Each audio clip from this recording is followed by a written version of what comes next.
একজন বোন লিখেছেন, আমি একজন নারী, লম্বা চুল রাখতে আমার অস্বস্তি লাগে। আমি যদি চুল ছোট করি তাহলে শরিয়ার দৃষ্টিকোণ থেকে কোনো সমস্যা আছে কিনা? যদি এতে কোনো বিধিনিষেধ থাকে তাহলে আমার করণীয় কি? প্রিয় বোন, আপনার প্রশ্ন উত্তরে বলতে চাই যে কোনো নারী যদি তার চুল খুব বেশি লম্বা হওয়ার কারণে তার জন্য অস্বস্তি হয় বা এটার ম্যানেজমেন্ট বা ব্যবস্থাপনা তার জন্য কষ্টের হয়, তাহলে সেক্ষেত্রে কিছুটা ছোট তিনি করতেই পারেন। উম্মাহাতুল মুমিনিনদের থেকে চুল ছোট করার বিষয়টি সাব্যস্ত হয়েছে।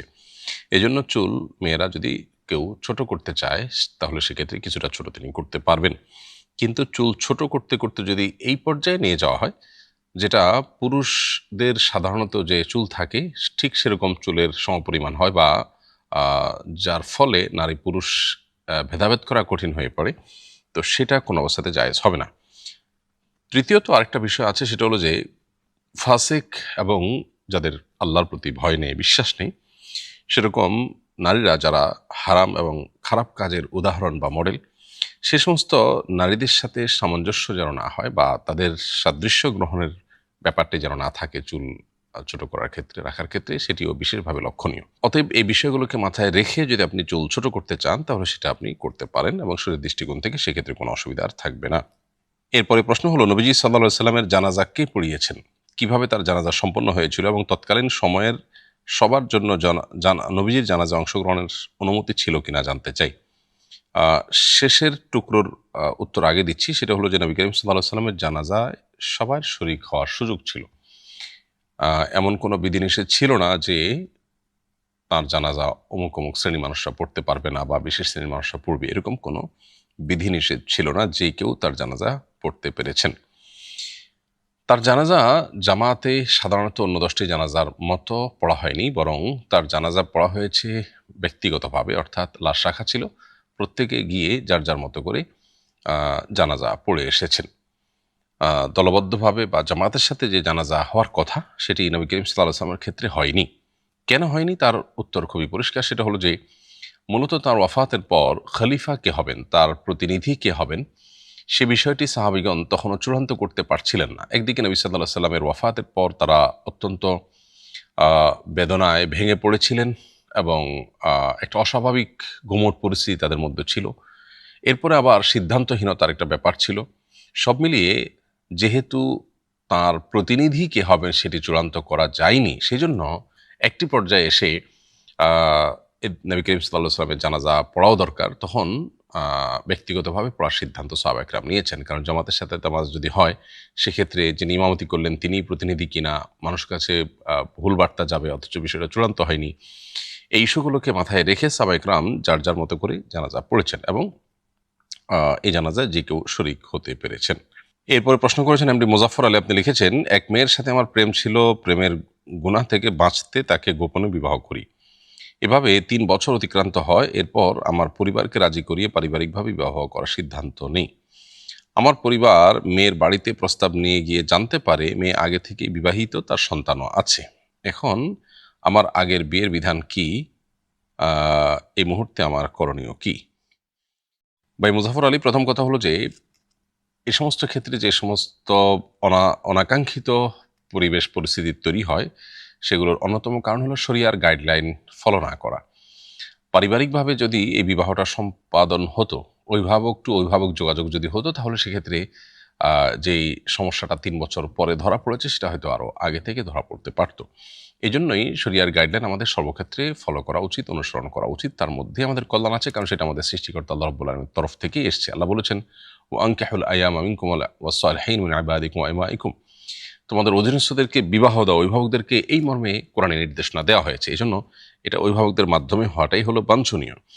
যাই হোক, আপনার প্রশ্নের মূল এবং সরাসরি উত্তর হলো যে আপনি যে ভদ্রমহিলার সাথে আপনার এই সম্পর্ক হয়েছে এবং আপনি বিবাহ করেছেন বলেছেন, এই সম্পর্কটা অবৈধ এবং হারাম সম্পর্ক হয়েছে। এটা কোনো বৈবাহিক সম্পর্ক হয়নি, যেহেতু তার আগে থেকে স্বামী ছিল এবং সেই স্বামীর সাথে বিচ্ছেদ হয়নি।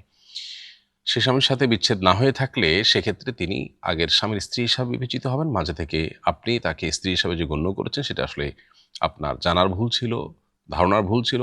আপনার সাথে তিনি প্রতারণা করে থাকলে সেক্ষেত্রে আপনি হয়তো গুনাহগার হবেন না, কিন্তু এই সম্পর্কটাও হালাল হয়নি, তারপরও ইস্তেগফার করা উচিত আল্লাহর কাছে, এবং তিনি আগের স্বামীর স্ত্রী হিসাবে বিবেচিত হবেন। আর যদি তার আগে আপনার বিয়ে হয়ে থাকে, বরং বাবা মা তাকে অন্যত্র পরে বিয়ে দিয়ে থাকে, তাহলে সেক্ষেত্রে আপনি স্বামী হিসাবে বিবেচিত হবেন, তার পরের বিয়েটা বিশুদ্ধ হবে না। এক্ষেত্রে যদি সেই ঘরে বাচ্চাও থাকে, তারপরেও সেটা বিশুদ্ধ হয়নি। বিয়েটা আগে কোনটা বিয়ে হয়েছে নিয়মতান্ত্রিকভাবে দুজন সাক্ষীর উপস্থিতিতে, সেটা হলো মূল বিবেচ্য বিষয়।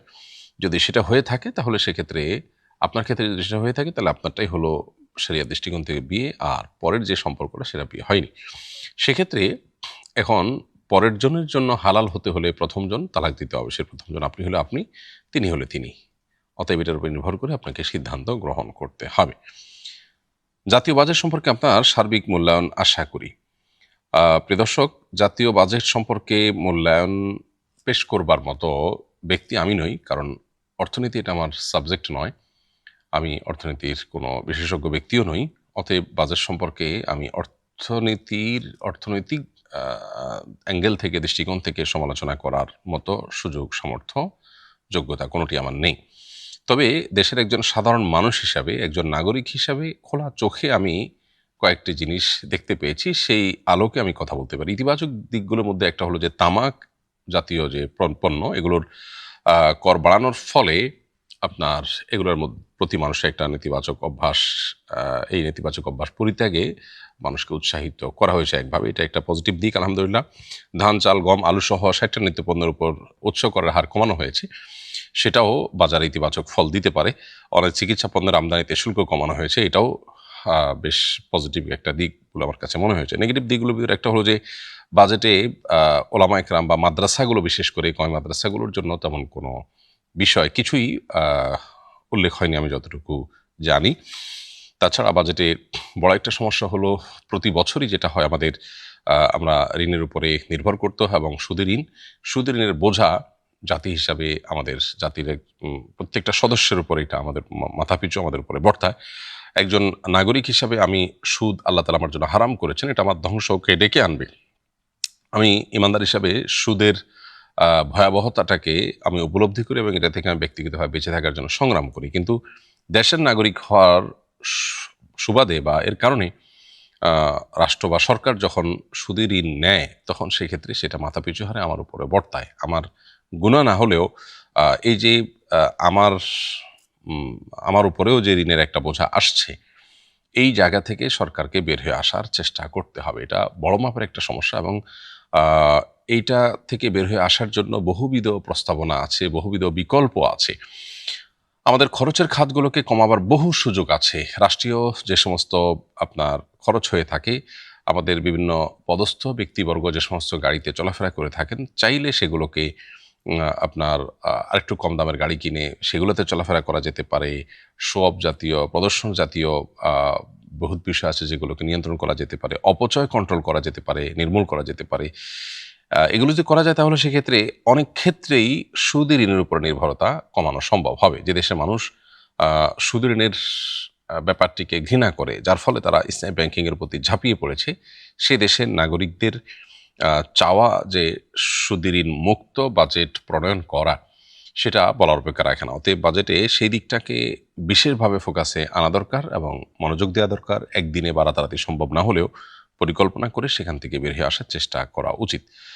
দোয়া করি আল্লাহ তাআলা আমাদেরকে আমাদের জাতীয় জীবনে সার্বিকভাবে আল্লাহ তাআলা বারাকা দান করুন, আমাদের জাতীয় অর্থনৈতিক জীবনে বিশেষভাবে আল্লাহ তাআলা বারাকা দান করুন। আমরা যেন পরনির্ভরশীলতার এই জাতাকল থেকে বের হয়ে আসতে পারি, নিজের পা নিজে দাঁড়াতে পারি, স্বাবলম্বী হতে পারি। আমরা যেন বিশ্বের দরবারে প্রভাবশালী একটি জাতি, রাষ্ট্র হিসাবে মাথা উঁচু করে দাঁড়াতে পারি। আল্লাহ তাআলা আমাদেরকে সেরকম সুযোগ, সামর্থ্য, তৌফিক দান করুন।